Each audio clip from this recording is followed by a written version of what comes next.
उसका सच्चाई जनता तक ना है।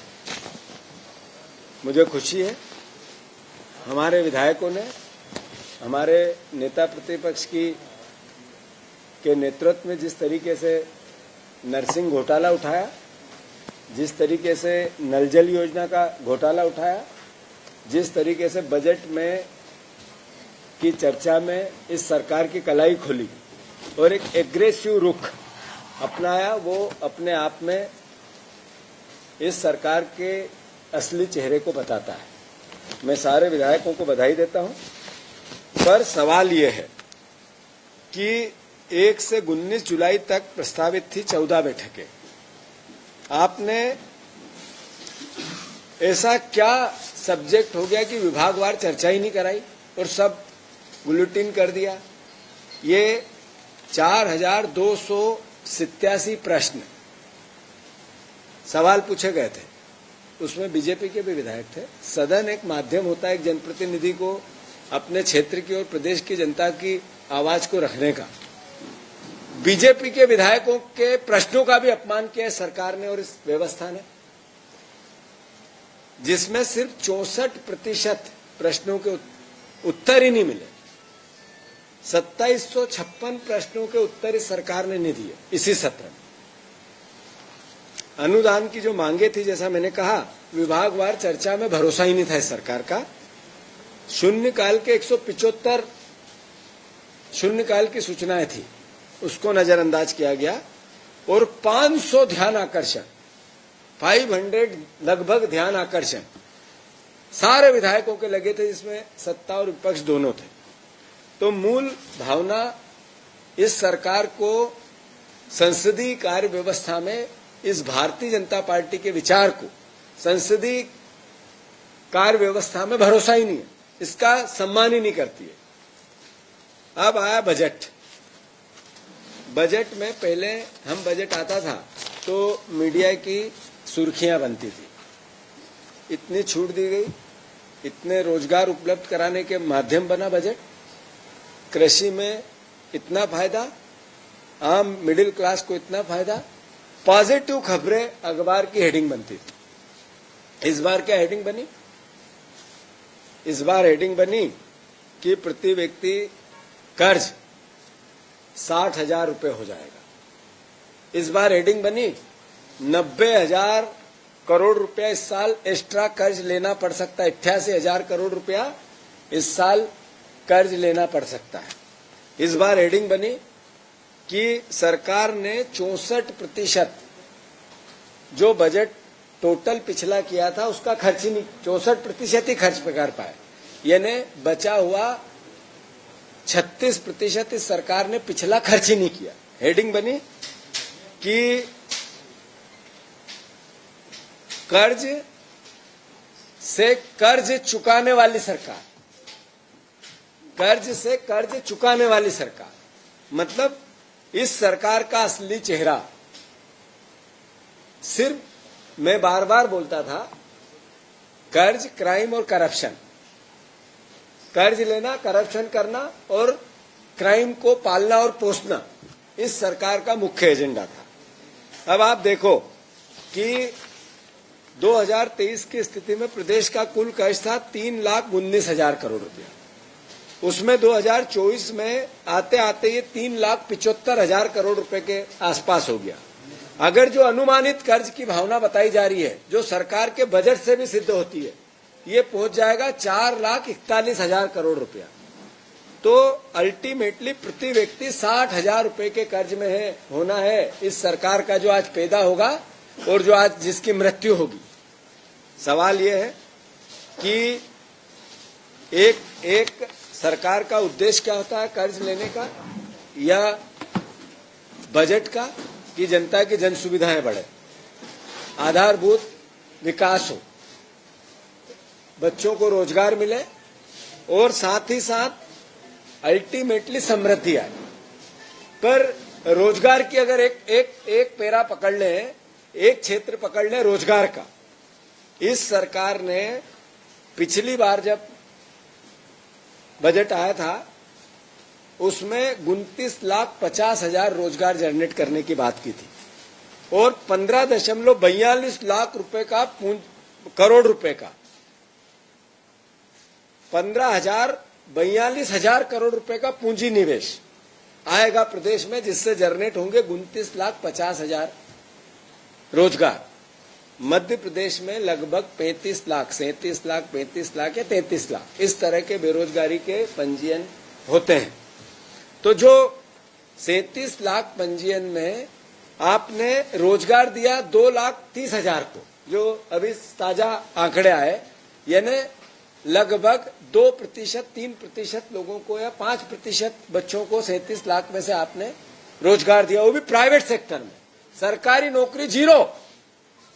किसी भी विभाग की सरकारी नौकरी के आंकड़े इस तरीके के नहीं आए। मैं आप सबसे अनुरोध ये करना चाहता हूं इस पूरी भावना का कि अब जब 3 लाख, इस सरकार ने 3,65,000 करोड़ रुपए का बजट की बात की इस बार, ये पिछली बार की बात की थी, तो इन्होंने 63,000 करोड़ रुपए के निवेश की बात की और 4 लाख रोजगार जनरेट होंगे इसकी बात की। मतलब पहले पिछली बार जो रोजगार के कार्यालय का पंजीयन था 35 लाख, उसमें से दिए 2 लाख को, बचे 33 लाख, उसमें से 4 लाख रोजगार जनरेट करेंगे। इसका मतलब जो 30 लाख बच्चे बेरोजगार होंगे, ये क्या चोरी करेंगे? इसके लिए सरकार का क्या प्रोविजन है? और फिर ये बजट बढ़ाया क्यों गया? आखिर अल्टीमेटली जब सीएजी की रिपोर्ट ये कहती है कि आप 64% ही बजट यूज करते हो, तो ये इतना भारी भरकम बजट क्यों किया गया? हर बार क्यों किया जाता है? इसलिए कि हम अपनी समृद्धि बता के कर्ज ले सके, इसलिए कि लोगों की आंखों में धूल झोंक के आम जनता को मूर्ख बना जा सके। अरे एक बजट का मूल उद्देश्य होता है, साधारण भाषा में हम समझे, जो परिवार पूरा पालन पोषण जीवन यापन करने के लिए सिर्फ कर्ज पे डिपेंड होता है, तो अल्टीमेटली उसको दिवालिया होना पड़ता है। हमारी सरकार इस नाते दिवालिया सरकार है। हमारा जो मूल जो भावना है कि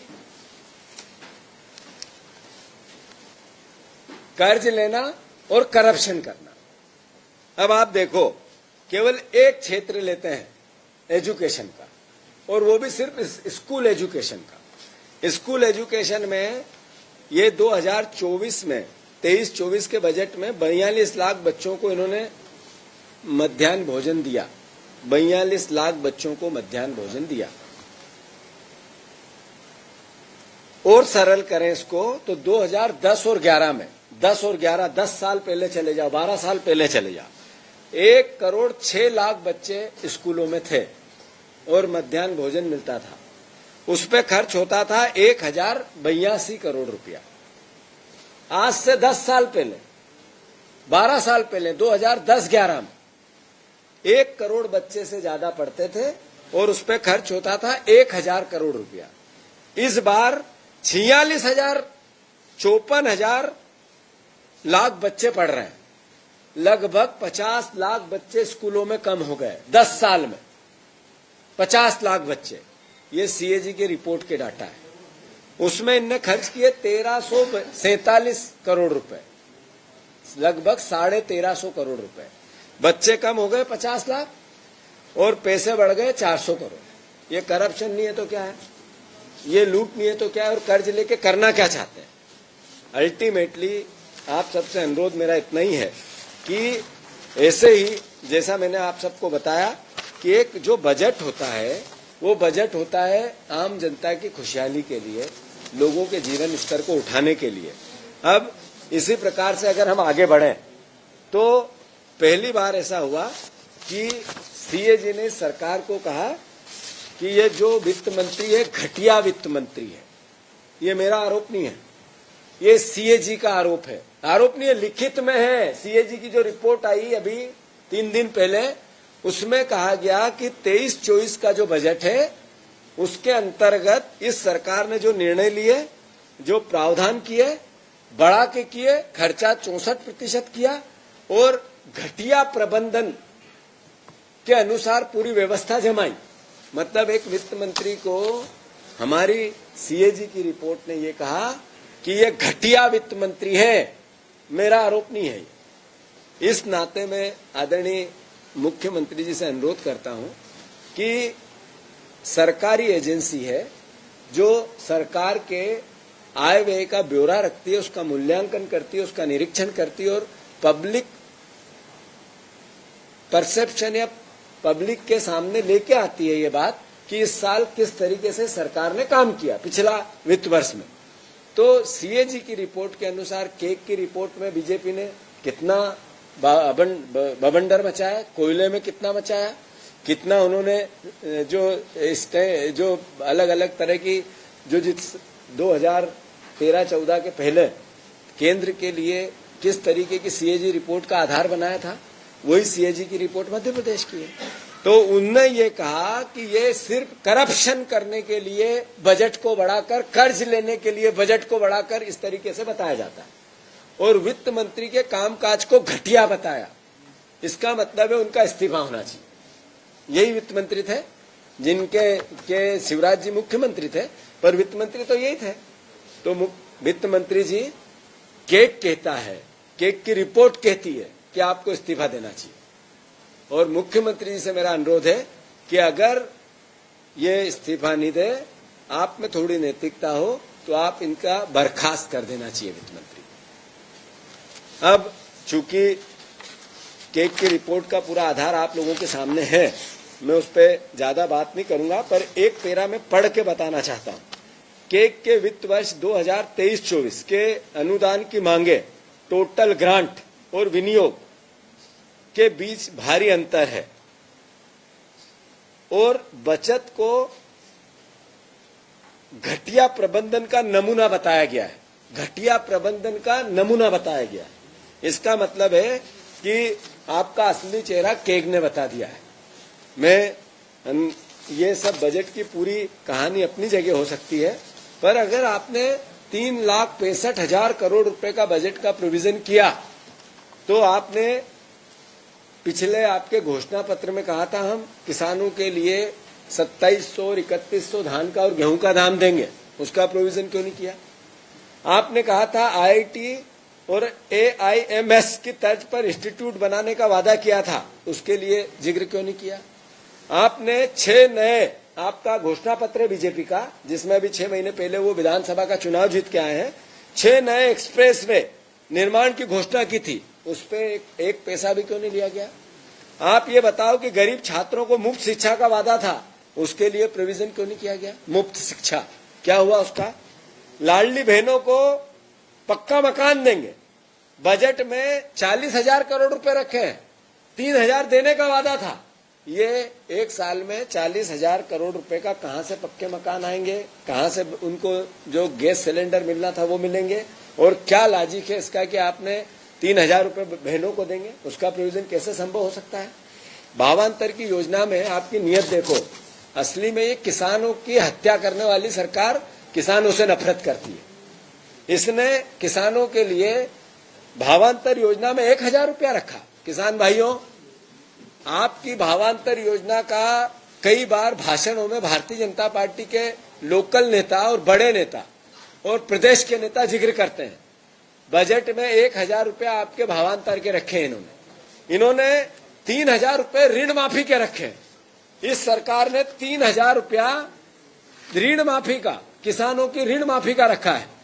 इस सरकार ने जो आपको वादा किया था किसान भाइयों, जो 3,000 धान के दाम 3100 और 2700 गेहूं के दाम, उसको किसी प्रकार से किसी भी प्रकार का जिक्र अपने बजट में नहीं किया गया है। तो अल्टीमेटली किसान की हत्यारी ये सरकार किसान विरोधी है। ये बात आपको और हमको समझना पड़ेगा।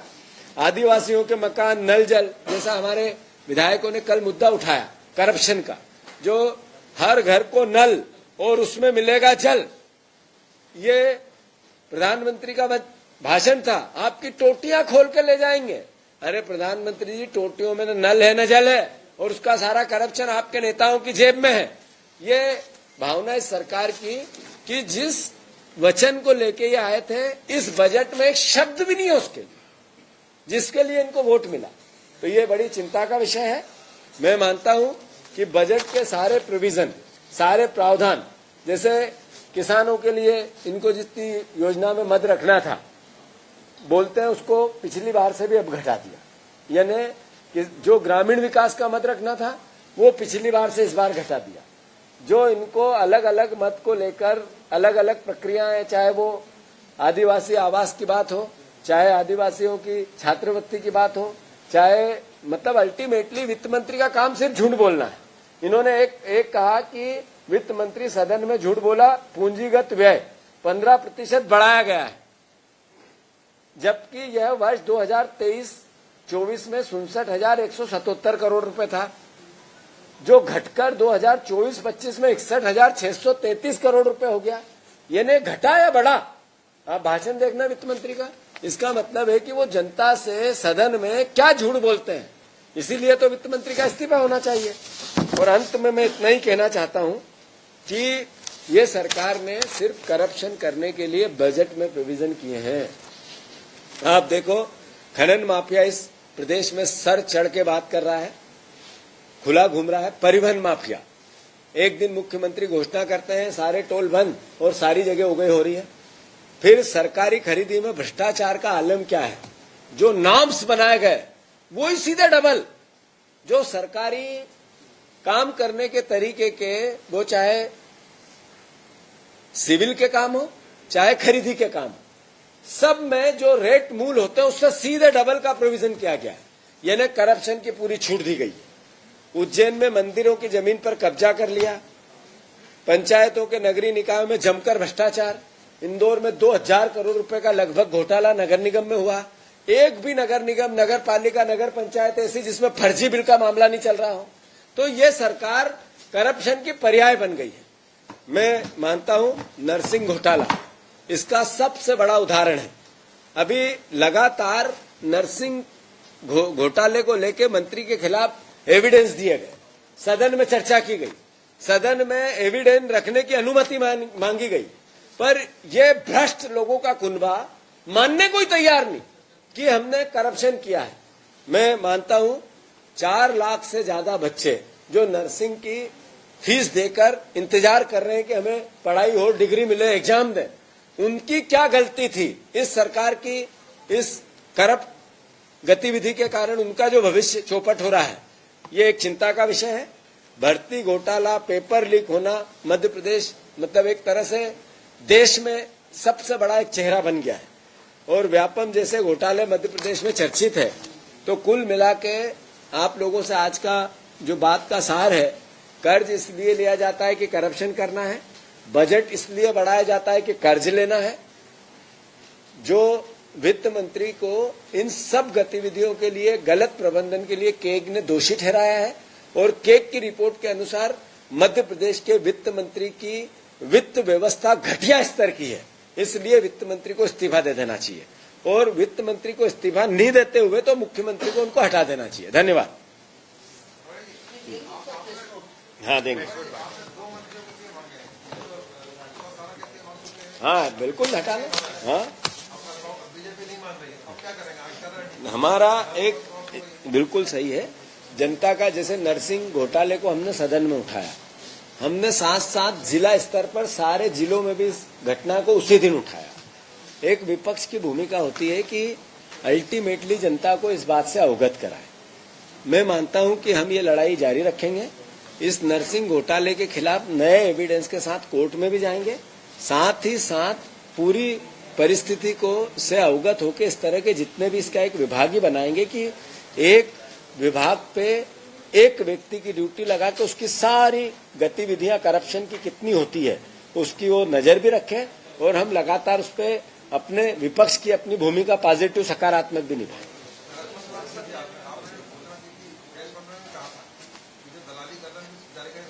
जो बिल्कुल सही है, हमारे नेता प्रतिपक्ष उप नेता ने एक लेटर लिखा मुख्यमंत्री को। अब इससे ज्यादा लिस्ट आपको कौन सी लाके दे? मतलब प्रदेश के सामने क्या रखें?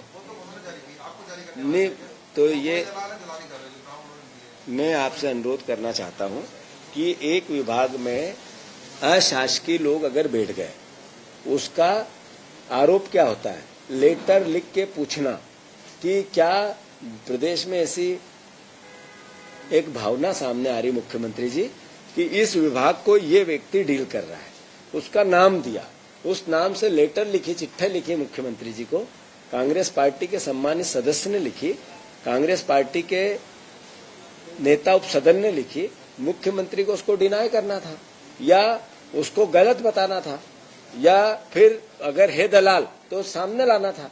तो ये कांग्रेस ने किया ना, किसने किया? अल्टीमेटली वही लिस्ट है जी।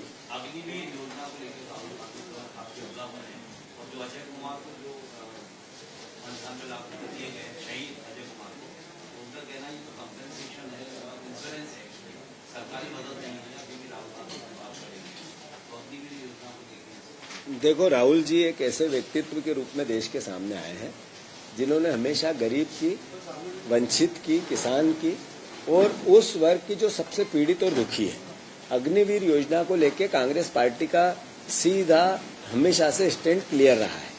जहां तक झूठ बोला देश के रक्षा मंत्री ने देश के सामने सदन में, जब राहुल जी ने उस विषय को एड्रेस किया, तो अल्टीमेटली एक ऐसा नेता प्रतिपक्ष जो बोलता है सरकार रात में दरवाजे खुलवा के उसके उत्तर देती है। बीमे की राशि को मिलना कंपनसेशन कहते हो तो फिर आपको तय करना है, देश की जनता को तय करना है। राहुल जी ने कहा बीमा एक अधिकार होता है एक व्यक्ति का जो अंतर्गत आता है, अपनी सैलरी में से कुछ पैसा कटता है और उसके अंतर्गत उसको बीमा की व्यवस्था मिलती है। और कंपनसेशन सरकार का दायित्व होता है एक शहीद के लिए, तो उसका प्रोविजन करना चाहिए। जनता को गुमराह क्यों करना चाहते हैं?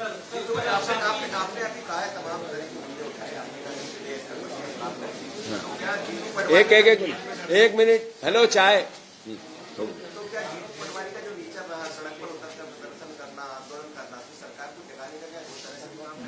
मैं चूंकि ये संगठन का मामला है, मीडिया के सामने नहीं कर सकते, चूंकि हम लगभग लगातार चुनाव में कांग्रेस पार्टी को जो रिजल्ट आने चाहिए वैसे नहीं आ रहे। इसका मतलब है हमारी संगठनिक गतिविधियों में हमें ताकत लाना चाहिए।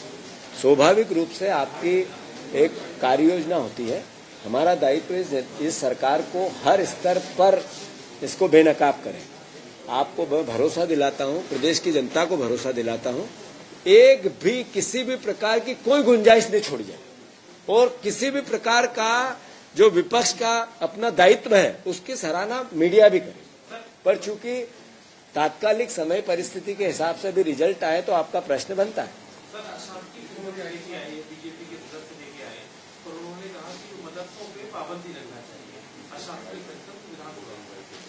मेरा एक सदस्य का अपना एक विशेषाधिकार होता है, सदन के माध्यम प्रतिनिधि होने के नाते वो ला सकते हैं, पर बीजेपी का इस पे क्या नैरेटिव है वो तय करें। हम अपना नैरेटिव, बीजेपी का क्या सोच है इस पे वो अपना करें। हम अपना हमेशा से, हमारी देश की कांग्रेस पार्टी इस पे अपने मत जाहिर करती आ रही है। पटवारी जी, सरकार ने 5 करोड़ लगाने का आगाज किया है, पहले पूरे मामले में इस अभियान को लेकर क्या कहेंगे? हमने 6 करोड़ 51 लाख पेड़ों का हर्ष देखा है और उसका करप्शन भी देखा है। अरबों रुपए 6 करोड़ 6.5 करोड़ पौधे लगने में चले गए, एक भी पौधा जीवित नहीं मिला। उसकी फिजिकल रिपोर्ट, फिजिकल इन्फेक्शन राजनीतिक लोगों ने भी किया और पत्रकारों ने भी किया। फिर से क्योंकि कॉज अच्छा है, पेड़ लगने चाहिए, पर सरकार पेड़ लगाने के पीछे जो करप्शन का एक अपना भाव होता है, जैसे इंदौर का मामला, वो कहते हैं कि हम 51 लाख पेड़ लगाएंगे। अब 51 लाख पेड़ अगर इंदौर में लगे तो पूरा इंदौर जितना उससे डबल होना पड़ता है उसको। अगर एक पेड़ का घनत्व, क्षेत्रफल जितना वो उपयोग होता है, उतना अगर 51 लाख पेड़ों की संख्या बनाए तो इंदौर के घरों को छोड़ दें, इंदौर की सड़कों को छोड़ दें, तो जितना इंदौर है उसका डबल चाहिए। मतलब झूठ की पराकाष्ठा, अंत नहीं है। वो वहां भी करप्शन होगा, यहां भी करप्शन। किसी पेड़ ले जाके भेज दिए इंदौर में, किसी प्राइवेट जमीन पे 4 ट्रक भेज दिए और उसको लगा ले, तो वो कहना मेरे खेत में लगा लूं, 1 ट्रक उस पे ही लगाऊंगा, अल्टीमेटली मेड़ पे लगाऊंगा। तो ये सरकार मूर्ख बनाने के अलावा कोई काम नहीं इनका।